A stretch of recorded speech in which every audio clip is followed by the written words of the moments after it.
Bienvenue à une nouvelle émission Le Micro du Soir, un peu spéciale, particulièrement spéciale aujourd'hui parce que nous sommes à Timișoara, capitale européenne de la culture, et nous sommes plus précisément au Musée national d'art. Et pour cet événement, je suis ravi d'accueillir l'artiste française Géraldine Cario, qui a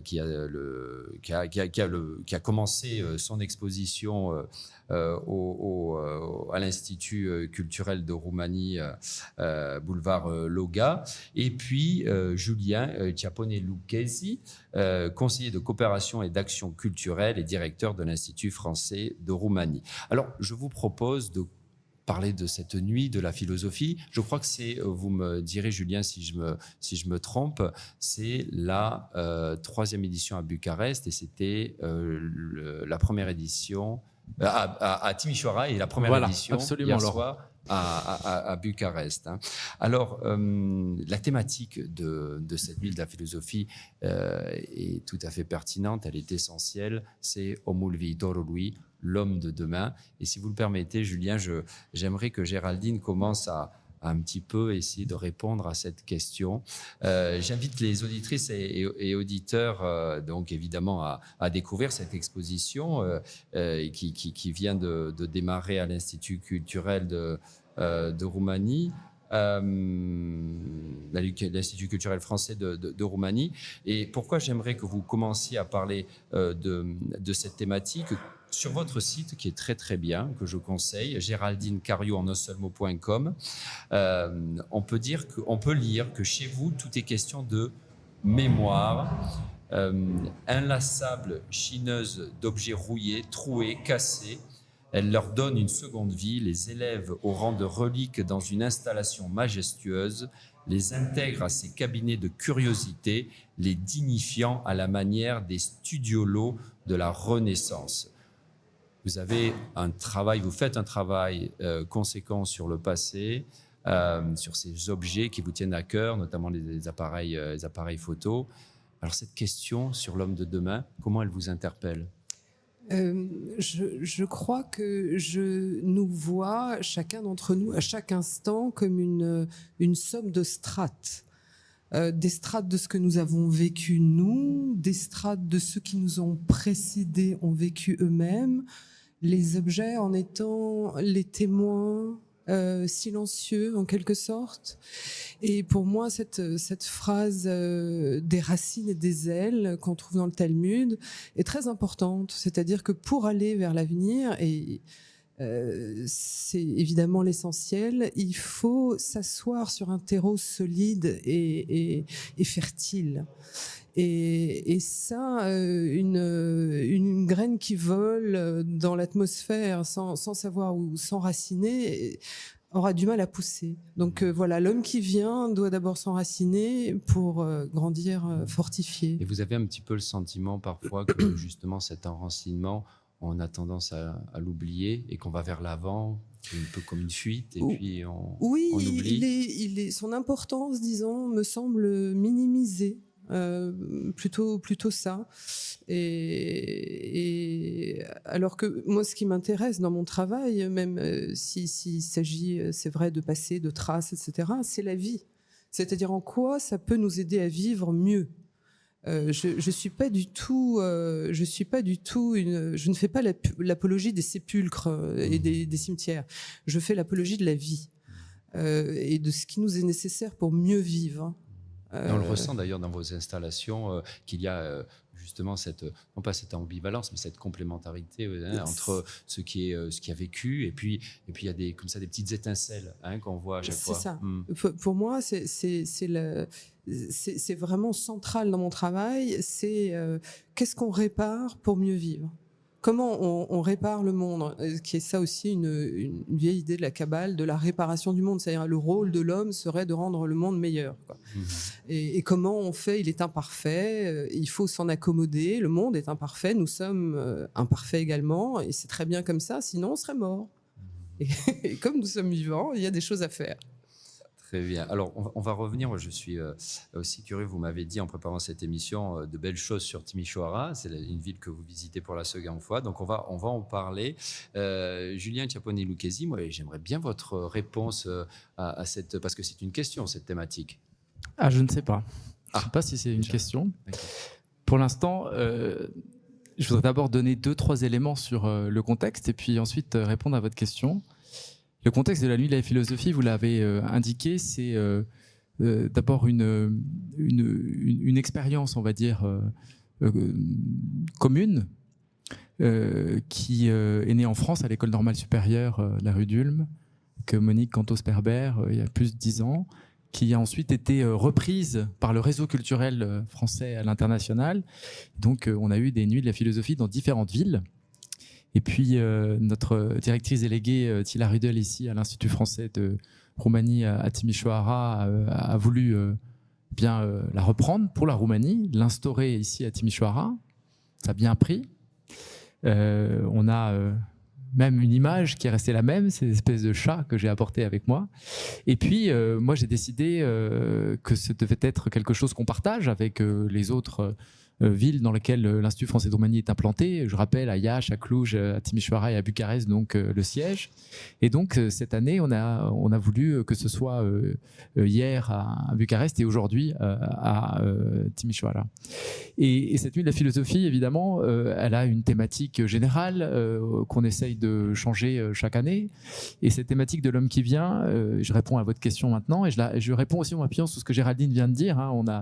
On n'avait pas discuté de ça avant, mais c'est vrai que c'est une question, mais c'est aussi une aporie en quelque sorte. C'est aussi un programme d'action, un viatique, comme est un peu ce que disait Géraldine avant. C'est la philosophie est aussi un viatique, c'est une manière d'avancer un petit peu à partir d'une question, se dire comment réparer. Je crois que ce quoi elle faisait référence, c'était cette fois-ci tiré de la philosophie du judaïsme, le tikkun olam, et aussi une bonne chose dans cette question de l'homme qui vient, parce qu'il va falloir réparer des choses, évidemment. Et il y a beaucoup de choses à réparer, des choses aussi à anticiper. Et je crois que les questions qui ont été choisies par les deux commissaires, parce qu'on a un commissaire français et un commissaire roumain qui ont travaillé ensemble sur l'ensemble de l'édition pour la rendre cohérente. Donc Raphaël Zagouri-Orli et Cornel Muraru, qui étaient à Bucarest hier et qui sont aujourd'hui à Timișoara. Eh bien, ils ont choisi aussi des thématiques un peu brûlantes dans cet homme qui vient. Évidemment, c'est la question de la technologie, c'est la question aussi du rapport au non-humain. Et donc là, on a la zoopoétique, par exemple, qui va nous être présentée. Et c'est aussi la capacité qu'on a de penser notre être ensemble. Et donc la question de la démocratie, en réalité. Cette question de la démocratie qui nous traverse, ce qu'on appelle démocratie, finalement, parmi les différents régimes dont s'occupaient beaucoup les philosophes de tout temps, c'est de savoir comment est-ce qu'on va la réparer, la parfaire ou la réinventer. En tout cas, comment on va inventer un mode d'être ensemble avec tous les défis qui nous arrivent. Et on a besoin de se poser, on a besoin de la philosophie pour nous aider à trouver non seulement des concepts, mais aussi des méthodes d'action. Et quand vous parlez de philosophie, c'est vrai que ces derniers temps, je crois que l'intelligence artificielle est évidemment mentionnée dans la présentation de cette nuit, de ces nuits de la philosophie. Elle nous a... on en parle beaucoup dans les médias aujourd'hui. Enfin, c'est comme s'il y avait une explosion comme ça de commentaires et d'utilisation de cette intelligence artificielle. Évidemment, évidemment, oui. Et est-ce que, alors, moi, en tant que journaliste, c'est vrai que ça m'interroge. Et ce que je lis récemment, par exemple, c'est que cette intelligence artificielle, alors là, je vous parle d'un sujet assez précis, mais pourquoi pas, elle va nous permettre de nous débarrasser de la routine et on va pouvoir faire un petit peu comme avant tout ce qui est le plus intéressant du travail journalistique. Alors, et être proche des gens, etc. Alors, moi, quand je dis ça, c'est vrai que je reste un peu dubitatif parce que j'ai l'impression, et c'est une question que je vous pose, que une nouvelle fois, la technique impose son rythme. Parce que c'est ça qui va certainement se passer, cette intelligence, en tout cas dans mon métier, ce que je vois, et déjà qui se profile, c'est que certes, la routine, peut-être certaines choses, certains travaux routiniers que le journaliste a fait jusqu'à présent vont pouvoir être éliminés et on va pouvoir se concentrer sur des choses plus intéressantes. Mais moi, comme ça s'est produit avec les réseaux sociaux, j'ai l'impression qu'on va une nouvelle fois dans une dynamique, un rythme qui s'accélère. C'est ça mon inquiétude. Il y a nous utilisons, j'utilise personnellement déjà l'intelligence artificielle. C'est vrai que ça m'aide pour certaines choses, mais je me demande jusqu'à quand on sera toujours dans cette même dynamique de d'abord la technique qui est glorifiée et puis l'humain qui c'est pour ça que ces nuits sont particulièrement importantes, et l'humain qui passe un petit peu après. On a l'impression qu'il y a une espèce d'exaltation comme ça technologique, et puis l'humain, n'oublions pas l'humain. Géraldine, quelle est votre sensation par rapport à ça? Ma sensation, elle part de l'analyse que je fais déjà au départ de ce que c'est que les capacités cérébrales. C'est-à-dire que pour moi, les capacités cérébrales de quelqu'un sont un outil. Ce n'est pas le cœur. Notre cerveau est un outil pour pouvoir faire le reste. Et en fait, le reste est l'humain. Et c'est ce qui est le plus important. C'est-à-dire ce qu'on va ressentir, ce qu'on va comprendre, l'empathie, la fraternité vient de tout ça.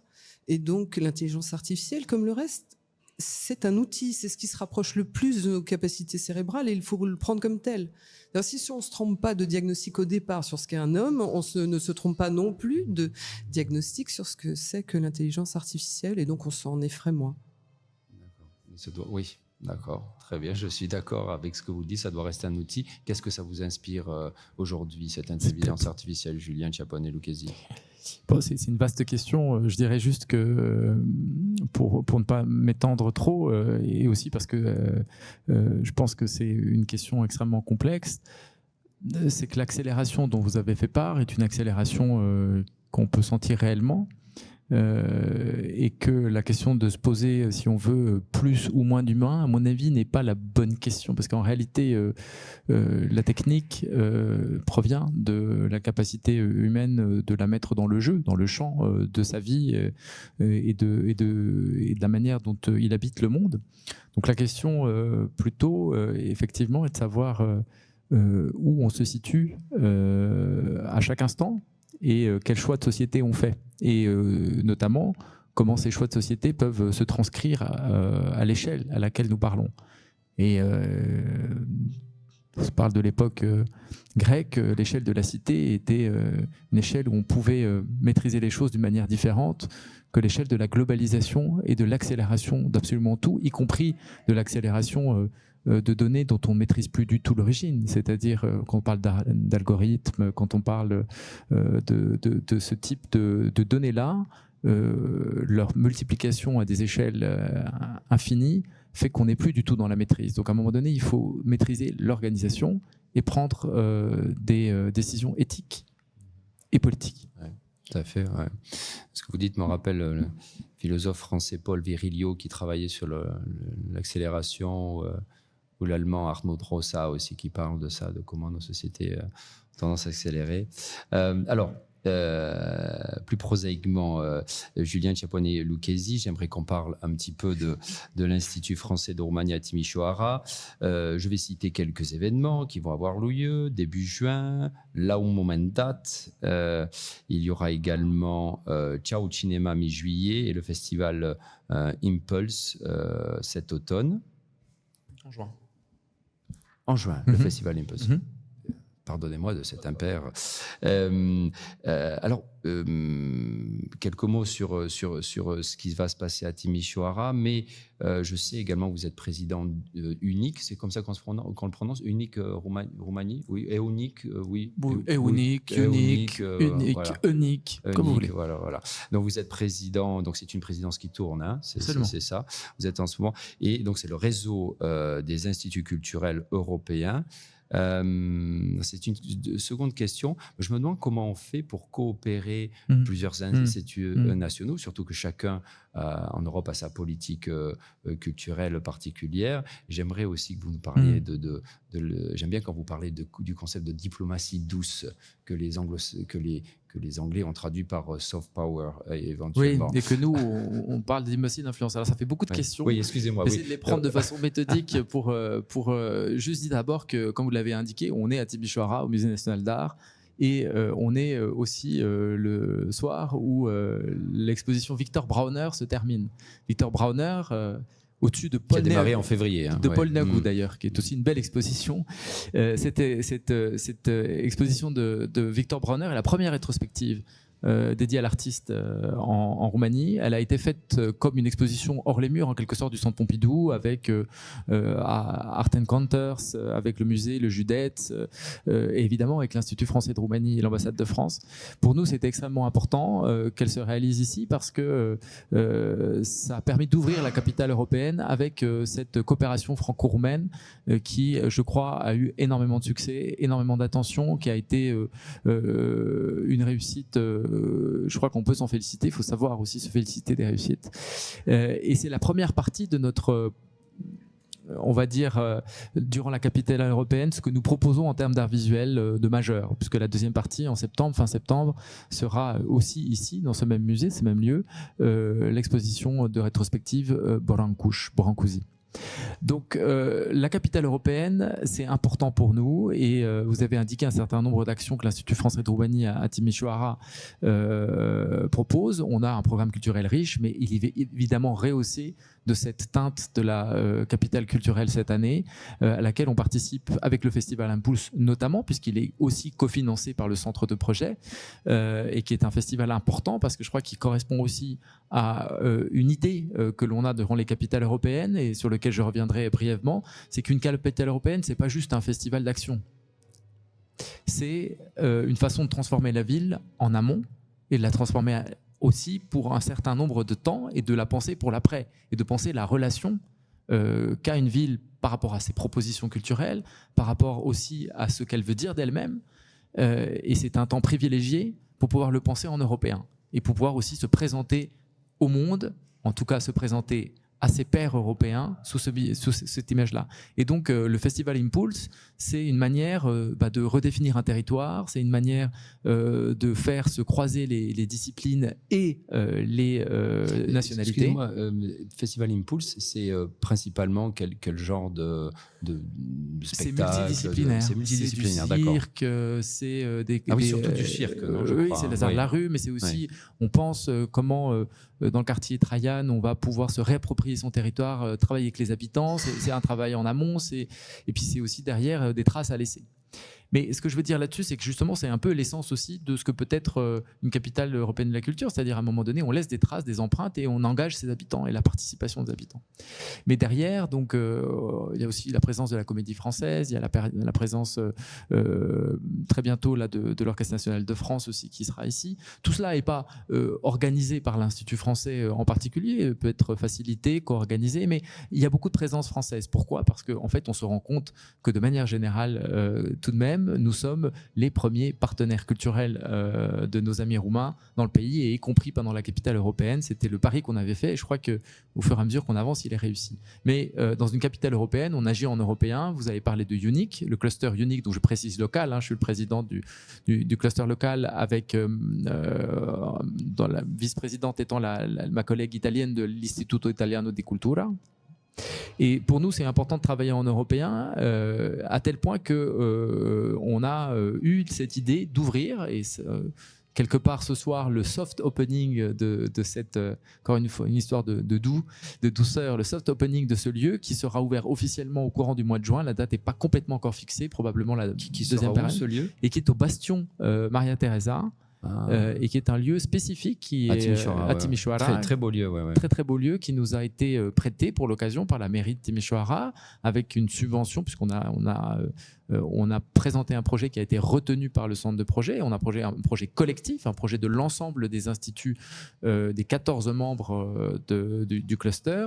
Et finalement, ça va être comme on appelait ça House of European Institute, HEI. HEI, et qui est une sorte d'ambassade européenne de UNIC dans la capitale européenne. Et ce qui est important, c'est qu'au-delà de l'ensemble des conversations, des expositions, des performances qui seront organisées par les différents membres, de tout cela, il y aura une académie de management culturel européen et des discussions sur l'avenir, sur que faire, comment faire et que faire d'une capitale européenne après la capitale européenne. Et ce faisant, on le fera aussi en coopération avec les 2 autres capitales européennes de cette année, puisque vous savez que c'est un trio. Hongrie et en Grèce. Hongrie à Vesprem et en Grèce à Éleusis, Elefsina. Et vous parlez de cet endroit, Bastion. J'ai eu par hasard, je suis allé le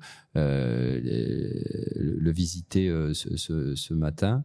Et j'invite les auditrices et les auditeurs à découvrir une petite exposition. Donc ça permettra de connaître le lieu jusqu'au 31 mai, un peu à la marge sur le Pérou. Des photographes roumains sont allés au Pérou et en collaboration avec un photographe péruvien. Il y a une très belle exposition photo là-bas. Donc je l'indique pour que les gens connaissent ce bel endroit. Et le 31, justement, vous parliez du 31, eh bien, ça sera dans ce même endroit. Ce sera la fin de cette exposition que vous indiquez, mais ça sera le jour où nous aurons une conférence une grande conférence sur la liberté de la presse, la lutte contre la désinformation, qui est un sujet majeur pour nous, vous savez, ici. Et on en a déjà parlé souvent. Une exposition aussi qui s'appelle Fichez-nous la paix, de caricatures en coopération avec Cartooning for Peace. Et cette coopération, ce colloque est fait avec l'Université de l'Ouest et sera aussi clôturé en présence de notre ambassadrice Laurence Auer. Alors, je vous propose de clôturer un petit peu notre conversation en revenant un peu sur la thématique philosophique et en visitant le site de Géraldine Cario. Je suis tombé sur ces très jolies phrases et si vous le permettez, je vais vous citer Géraldine. Qui dit la chose suivante. Écoutez bien, Julien, je vous demanderai votre opinion également après. Dans la première partie de sa vie, on s'emballe dans tous les sens du terme, c'est-à-dire qu'on s'enthousiasme et qu'on accumule un certain nombre de couches protectrices. Dans la seconde partie de sa vie, on déballe. Soit on se débarrasse des couches superflues, soit la question reste ouverte. Souvent, ce n'est d'ailleurs pas la réponse qui nous manque, mais la véritable question. Alors, j'ai trouvé ces lignes très, très, très belles et elles m'ont interpellé. Alors là, quand vous dites la question reste ouverte, qu'est-ce que vous voulez dire exactement ? Ça veut dire qu'on a à chaque instant le choix des chemins qu'on prend. Il faut le choisir soigneusement et je parlais du fait que souvent c'est la question qui manque. Je trouve la difficulté souvent dans la vie, c'est les angles morts, c'est ce qu'on ne voit pas. On n'arrive même pas à... C'est comme un fantôme d'une problématique, mais qu'on n'arrive même pas à définir.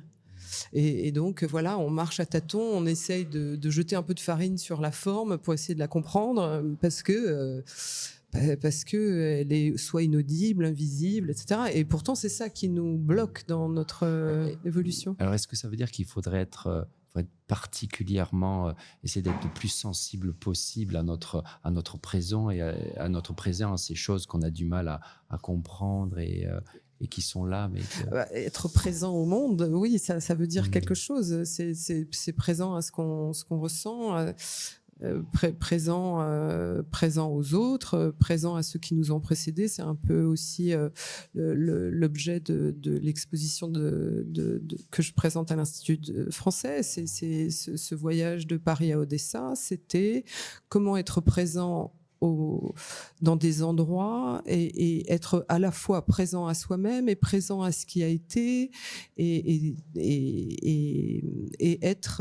faire cette espèce de traversée des temps, être dans plusieurs temps, dans un même lieu, et traverser les lieux et les temps en même temps. Et ça, c'est compliqué pour aller chercher justement les strates qui nous composent. Et puis, il y a cette structure, cette installation que vous m'avez montrée avant cet entretien de Mikado qui sont suspendus Oui, alors ça, c'est une construction qui semble assez fragile et qui s'appelle les hasards nécessaires. C'est donc un jeu, c'est un jeu d'enfant. Parfois, c'est mieux d'essayer d'avoir juste 5 ans pour essayer de comprendre le monde.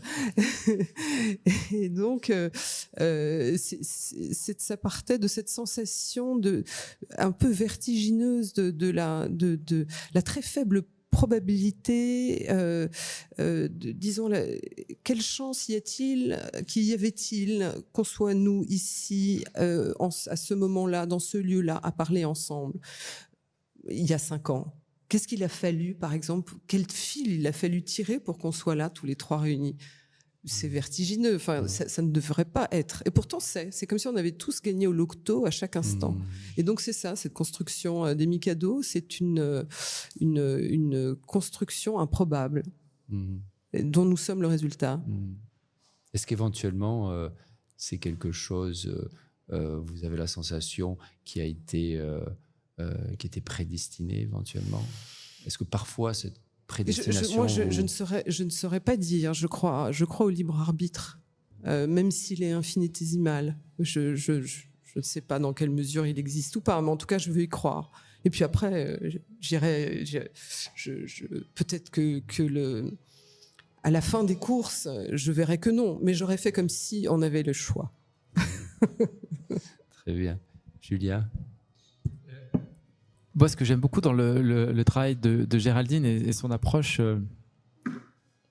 c'est l'idée de résonance. Alors, j'écoutais en même temps ici, puisqu'on j'écoutais en même temps cette réponse qu'elle faisait, le dialogue que vous aviez, et la répétition de la musique baroque qu'on entend avant, c'était Pergolèse. Là, je ne sais pas si c'est encore ça maintenant, c'est peut-être autre chose.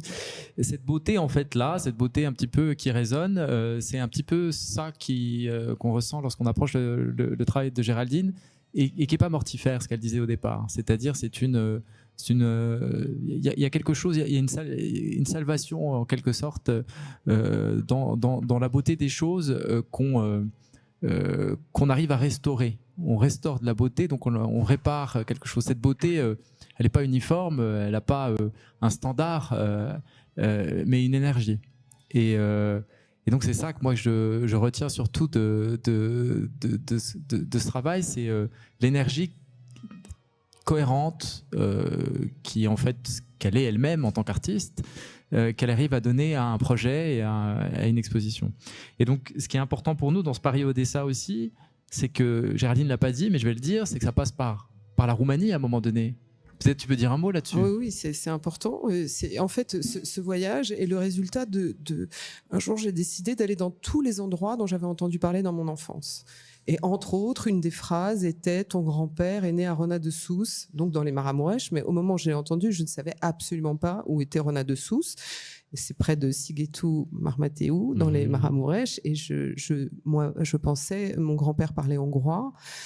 Et je n'ai pas connu sa famille, et donc mais j'avais comme ça une dizaine de phrases d'ancrage entre Paris et Odessa. Ça faisait un parcours qui s'avère être un parcours européen en vérité. Donc c'est ça aussi qui fait que cette exposition a sa place à l'Institut français, et on le fait en coopération avec le Goethe Institut. Et donc pour moi, c'est important de relier ces divers endroits où ma famille est passée et dont je suis le résultat qui passe aussi. Et donc c'était important pour moi que ce soit ici en Roumanie et ici à Timișoara, dont on a parlé tout à l'heure ensemble hors micro, et dont je disais la douceur, combien la douceur m'avait touchée, la douceur de cette ville et la gentillesse des habitants m'avait touchée. Voilà, donc c'est aussi un projet qui a un lien avec la Roumanie, et c'est aussi, comme vient de le dire Géraldine, un projet franco-allemand. Et vous savez, on tient beaucoup à ce que cette coopération franco-allemande à l'intérieur de la coopération européenne soit extrêmement forte dans la culture. Et donc, je salue aussi notre ami Joachim Umlauf, le directeur du Goethe, qui permet à tant de projets de naître entre nous et d'être partagés ensuite avec des camarades européens. Et la question de ce que disait, enfin la phrase que vous avez lue de Géraldine, qui était une assez belle phrase finalement, qui est de dire comment arrive-t-on à apprendre et à désapprendre, à se dépouiller de quelque chose au fur et à mesure que la vie avance pour retenir un essentiel et savoir distinguer cet essentiel? Je pense que c'est aussi quelque part une question qui résonne avec ce qu'on va poser là tout au cours de cette nuit jusqu'à minuit, au cours de la nuit de la philosophie, puisque la question de savoir se dépouiller de ces oripeaux culturels tout en les acceptant, tout en reconnaissant la richesse des autres et s'en nourrir, mais ne garder au fond qu'une façon essentielle d'avancer dans la vie et de transmettre, puisque la philosophie c'est aussi la transmission.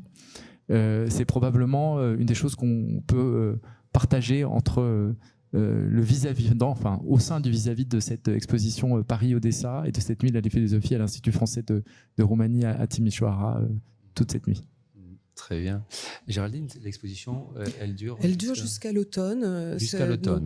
D'accord. Probablement fin septembre, début octobre. La date de finissage n'est pas encore définitive, mais bon, voilà.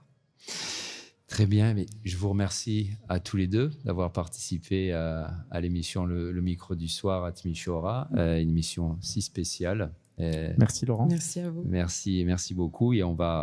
Et merci Géraldine d'avoir terminé sur ces jolis mots sur Timișoara, qui est une ville remplie de douceur.